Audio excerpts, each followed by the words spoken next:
কিছু প্রতিকার নিয়ে আলোচনা করব। প্রতি মঙ্গলবার ও শনিবার আপনারা অবশ্যই নিরামিষ খাবার খাবেন। 16টি মঙ্গলবার একটানা হনুমানজিকে তুলসী পাতার মালা পরাবেন। হনুমান চালিসা শ্রবণ করিবেন প্রতিদিন অল্প পরিমাণে তেতো খাবার খাবেন। লাল রঙের জামাকাপড় বেশি পরিধান করবেন। স্নানের জলে অল্প নুন ফেলে স্নান করবেন।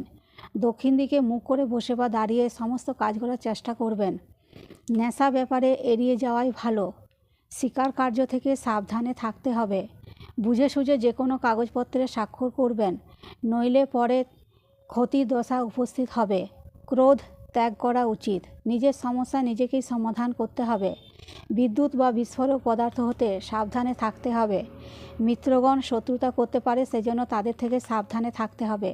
বেশি আজে বাজে গল্প বর্জন করতে হবে। তাহলে আজ এ পর্যন্তই। নমস্কার।